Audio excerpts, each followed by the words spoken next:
আসসালামু আলাইকুম দর্শক, আশা করি সবাই ভালো আছেন। আল্লাহর রহমতে আমরাও ভালো আছি আলহামদুলিল্লাহ। প্রথমে দেখতে পাচ্ছেন যে মাছ রান্না করেছি আলু পটল দিয়ে। দেখতে খুবই লোভনীয় হয়েছে, খেতেও দুর্দান্ত স্বাদ হয়েছিল।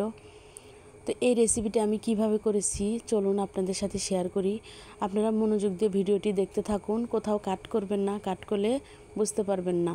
এভাবে মাছ রান্না করলে এত স্বাদ হয় বলার বাইরে। প্রথমে আমি সুন্দর করে কেটে ধুয়ে লবণ মরিচ দিয়ে মাখিয়ে মাছগুলোকে সুন্দরভাবে ভেজে নিব। আমার ফ্রাই প্যানটা একটু পুরনো, দেখতে একটু বাজে লাগলেও প্লিজ কিছু মনে করবেন না, কারণ এটাতে ভাজলে মাছটা খুব সুন্দর ভাজি হয়। কড়াইটা খুব ফ্রাই প্যানটা খুব তেল তেলে ভাব আর কি, সুন্দর লাগে, আমার কাছে ভালো লাগে, তাই আমি এটা ইউজ করি। তো দেখতে পাচ্ছেন মাছের পিসগুলো কত সুন্দর, একদম তেলে ভালোভাবে ভেজে নিলাম। তো মাছ ভাজি হয়ে গেলে আমি কিছু কাঁচা জিরে পাটায় বেটে নিব। এই কাঁচা জিরে আর কাঁচা পেঁয়াজ যদি বেটে তরকারিতে দেওয়া হয়, ওই তরকারি খেতে অনেক অনেক বেশি স্বাদ হয়, ঝোলটাও খুব গাঢ় হয়। তো দেখেন আমার জিরা বাটা শেষ।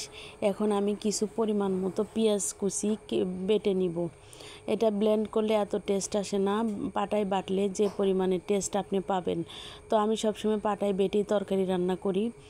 তো দেখেন কড়াইয়ে পাত্রে কিছু খাঁটি সরিষার তেল দিয়ে তার মধ্যে কিছু পেঁয়াজ কুচি আর কাঁচামরিচ কুচি দিয়ে দিলাম।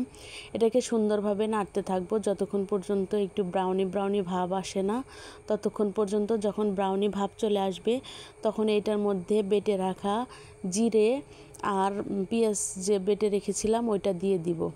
দেখেন আমি দিয়ে দিচ্ছি, আর এটাকে তেলের মধ্যে হালকা একটু ভেজে নিব আর সামান্য পরিমাণে পানি মিশাবো। তো পানিটা দেওয়ার কারণ হলো মশলাটা যেন পুড়ে না যায়। তো এর মধ্যে আমি হলুদ মরিচ ধনিয়া যে মাছের মশলাগুলো ওগুলো দিয়ে দিলাম। তো দেখেন আমি কত সুন্দরভাবে মশলাটা কষিয়ে নিচ্ছি। আমি প্রত্যেকটা তরকারি এরকম মশলা কষিয়ে নিই, খেতে অনেক অনেক স্বাদ লাগে। আপনারা যদি এভাবে কষিয়ে তরকারি রান্না করেন আপনাদের কাছে খুব খুব ভালো লাগবে আশা করি। তো দেখেন সবগুলোকে মাখো মাখো করে নিলাম। তো এটাকে আমি ততক্ষণ পর্যন্তই রান্না করব যতক্ষণ পর্যন্ত এটা সফট হয়ে না আসে। যখন দেখব পটল আর আলু খুব সুন্দর একটা সফট সফট ভাব আসছে ভাজি, তখন আমি এটার মধ্যে পানি দিয়ে দিব। এই জন্য আমি 10 থেকে 15 মিনিট সুন্দরভাবে ভাজি ভাজি করে নিব, হালকা ঢাকনা দিব আবার খুলবো, এভাবেই সুন্দরভাবে ভেজে নিব। তো দেখতেই থাকেন। তো দেখেন আমার তরকারিটা মোটামুটি কষা কষা হয়ে গেছে।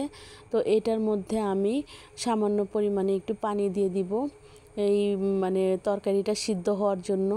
আসলে পানি দেওয়ার আগে এটা মোটামুটি তেলে ভাজি ভাজি হয়ে হাফ সিদ্ধ হয়ে গেছে, এজন্য খুব বেশি পানি লাগবে না, সামান্য পরিমাণে পানি আমি দিয়ে দিচ্ছি। তো এটা দেওয়ার পরে এই তরকারিটা এখন আমি ঢাকনা দিয়ে 5 থেকে 7 মিনিটের মতো একটু জাল দিয়ে নিব, যেন আলু আর পটলটা সুন্দরভাবে সিদ্ধ হয়ে যায়।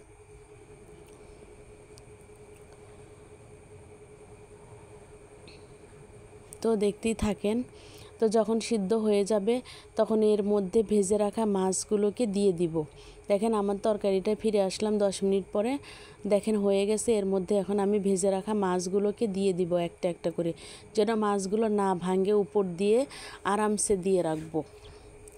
দেখেন আমার মাছগুলো দেওয়া শেষ। এখন আমি হালকা কিছু পানি দিয়ে দিব, যেন তরকারি আর মাছের মধ্যে একটা সুন্দর সম্পর্ক তৈরি হয়, মাছ থেকে যেন একটা সুঘ্রাণ একটা টেস্ট তরকারির মধ্যে ছড়িয়ে পড়ে। তো এই তো আমার মাছ রান্না শেষ হয়ে গেল। মাশাল্লাহ, দেখতে খুব সুন্দর হয়েছে, সবাই মাশাল্লাহ বলবেন। আর এভাবে তরকারিটা রান্না করে খাবেন, মাছ দিয়ে পটল আলুর দুর্দান্ত স্বাদের রেসিপি। আসলে খাবারটার যে কি ঘ্রাণ আপনারা না পেলে বুঝবেন না, না খেলেও বুঝবেন না। তো আশা করব আপনারা সবাই রেসিপিটি বানিয়ে খাবেন। কিন্তু আমি মাছ একটু কম খাই, এটাও খাবো ইনশাল্লাহ রাত্রেবেলা। তো দুপুরবেলা আমি বলেছিলাম যে আমি মাছ খাবো না। তো আজকে আমার ঘরে প্রতিদিনই প্রায় মাংস রান্না হয়, কারণ বাচ্চারাও মাছ বেশি একটা পছন্দ করে না, আমিও করি না, কিন্তু আমার হাজব্যান্ড মাছ খুব পছন্দ করে। তো দেখেন আমার জন্য সে কলেজ থেকে আসার সময়, অফিস থেকে আসার সময় বিরিয়ানি আর একটা মজু নিয়ে আসছে। তো আমি এখন এটা খাবো। দুপুরে আমি এটাই খেয়েছিলাম, হাফ খেয়েছিলাম, পুরোটা তো খেতে পারবো না। তো দেখেন দেখতে কত দুর্দান্ত লোভনীয় লাগছে বিরিয়ানিটা, কিন্তু খেতে খুব বেশি স্বাদ তা না, আমি রান্না করলে এর চেয়ে বেশি স্বাদ হয়। বাসমতি চালের বিরিয়ানি ছিল।